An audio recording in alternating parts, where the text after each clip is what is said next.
Yeah, and I do want to say I'm glad you said that because what I do, and maybe this is a tip for everybody that isn't at your level, and because I know when you guys fly, land on the carrier, do your shows and stuff, the what do you call it? Not your debrief. Like Yeah. as I do it from a standpoint, as soon as I go to my logbook and I make my logbook entry, I actually have what's called the remarkable. It's a little digital thing you can write on and stuff, and I keep a journal in it. So even if it's a paper journal, when I go do my logbook entry, that is my trigger that I go do. What are the 4 or 5 things that I could have done better that I didn't do well? And I just write those down. And I also give myself just my own little personal attaboy. I give, what are the things I did really good in this flight?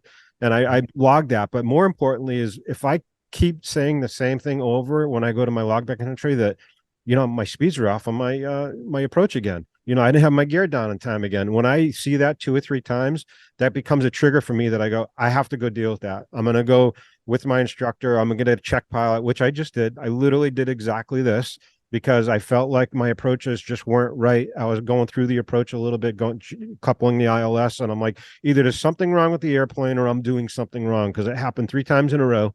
Even though I recovered and got on it, that was a trigger for me that said, all right, I'm getting a check pilot. I'm going to go deal with this. And so that's my trigger. I do it when I do my logbook entry. That's my point where I say, what did I do wrong on this flight? Regardless.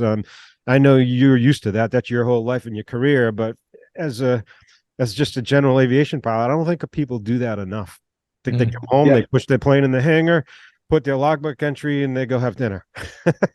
And they have that luxury. But It's similar to you, Brian. I have my, I'm old school, so I have to handwrite my logbooks in the Navy.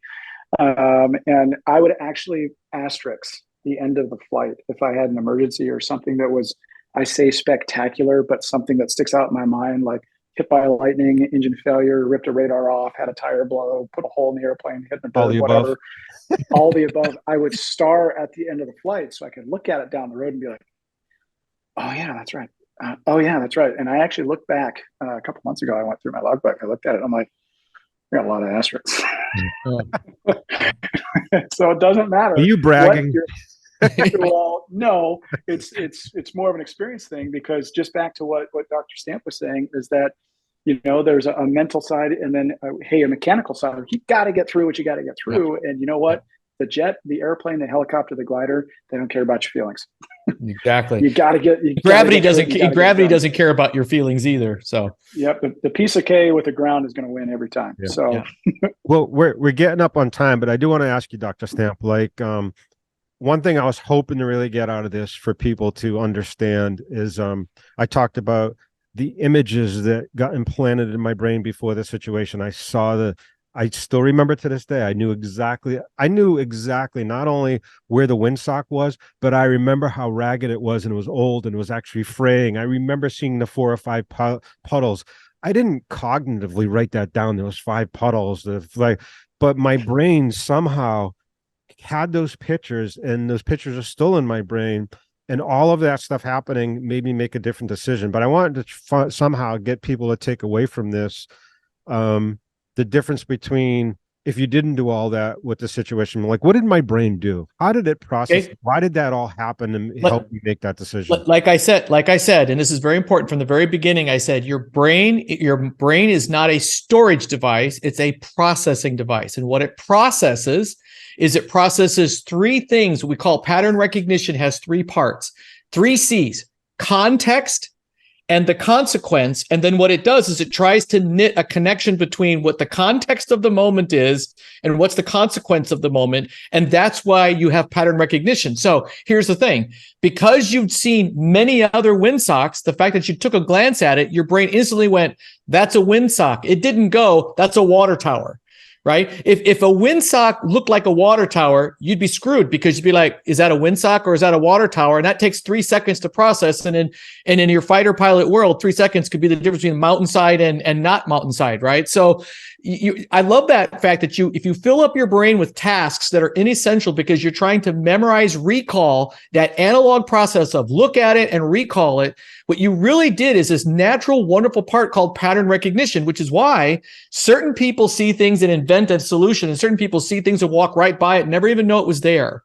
So that's what you were doing, is you just literally were cognitively alert and recognized when you saw certain cues, your mind went to your experience, not your memory banks. And that's why it's a positive thing to have what we call deliberate practice. Deliberate practice builds better memories and which, by the way, memories happen through questions. What and when, what are the questions, builds better memories, and then you process the way you're supposed to, because you can't operate like a computer storage device, or you run out of time. You don't have enough task bandwidth under those critical moments, which is why that VUCA training was so powerful. It taught people, quit trying to memorize every variable. Can't do it. Just react and muscle memory. Like when you play golf, it's muscle memory, or when you ride a motorcycle, muscle memory. Quit thinking, keep reacting. Yeah.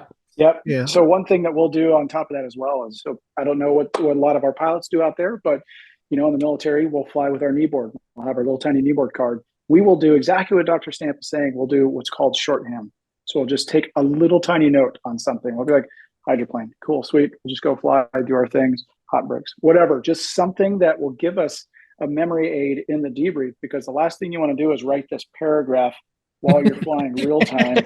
And you're like, that isn't going to work. So just tiny little notes here and there to be like, I need shorthand. So when I come back to the debrief, I can, oh yeah, that's right. Oh yeah. Oh yeah, that's right. Yep. And then you can go through those things and work through it. Like in FedEx, what we do is when we land, we pull the parking brake, which all the engines are off, everything's done. We've handed the airplane back over to maintenance. The captain say, were we safe? Yes or no? Were we standard? Yes or no? Any unanswered questions. And that's where that shorthand comes back out, where you can look at it and be like, yeah, you know what, boss, I had a question about this. We went through that. You said this radio call, and they give it the real time it deserves to be like, hey, repetition. Let's ask those questions, learn from what you went through, and actually build foundational experience on those flights that you go through. And that's how you can become a safe, standard, and an outstanding pilot in whatever range of aviation you're looking to get into. Yeah. So is there a difference, Feed, because we know situational awareness. We know how important that is as a pilot. Is there a difference between being aware of my environment and situational awareness, or is that basically the same thing? Is it the same or is it not? They're different. They're cognitively very different. So in what way? Go ahead, doctor. Well, it's a conscious effort. We call it the consciousness to take action. There are two terms we typically talk. We talk about intention. Intention is where you say, I'm willing to do something.